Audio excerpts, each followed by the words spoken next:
capitalistic mentality goes on there, then you'll have these big business owners that start getting greedy. And that's where the lower class starts saying, well, it's just promoting the rich. They're just getting richer and richer and richer.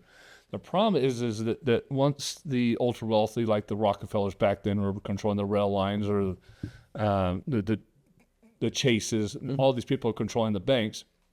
Once they start getting greedy, they start controlling the government. And the lobbying starts to where they start voting themselves into specific controls, where the government now starts picking and choosing who is going to be successful or not be successful. So in order for capitalism to work, you have to get rid of the lobby. 100%. And we've also introduced monopoly laws within the United States, but we never enforce them, hardly at all. Since Teddy Roosevelt, we have to enforce them. We haven't enforced monopoly rules. And that's what keeps capitalism in check. If you have a lobby that is out of control, if you have legislators that can become lifelong legislators, that there's no term limits, then capitalism can go out of control. And that's what people are seeing. And so they're turning towards socialism and saying, well, that's the fix.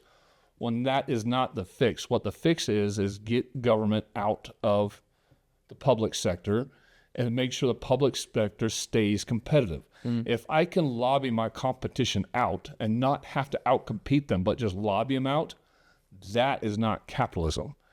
So as the 20s happened and you started getting the Rockefellers, now they started lobbying out their competition, they started getting in control, then society starts voting in socialistic tendencies, and then you have the Great Depression.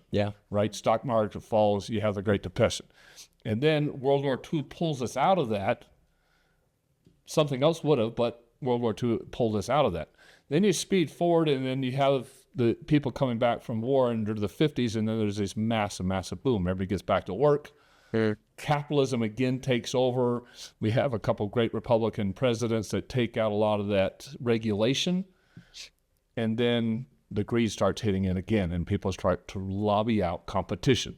And then you get the 60s and 70s, where markets start crashing. You have Vietnam. You have people trying to control all this, and the cycle repeats. And everybody's like, well, they didn't do it right back in the 30s. We're going to do it right this time during the 60s and 70s because they didn't learn from the past. And then the economy fails in the 60s and 70s, and you get President Carter, and everybody hated Carter and what he did to society. And you guys may not remember that, but I remember that. Peanut salesman. President Carter.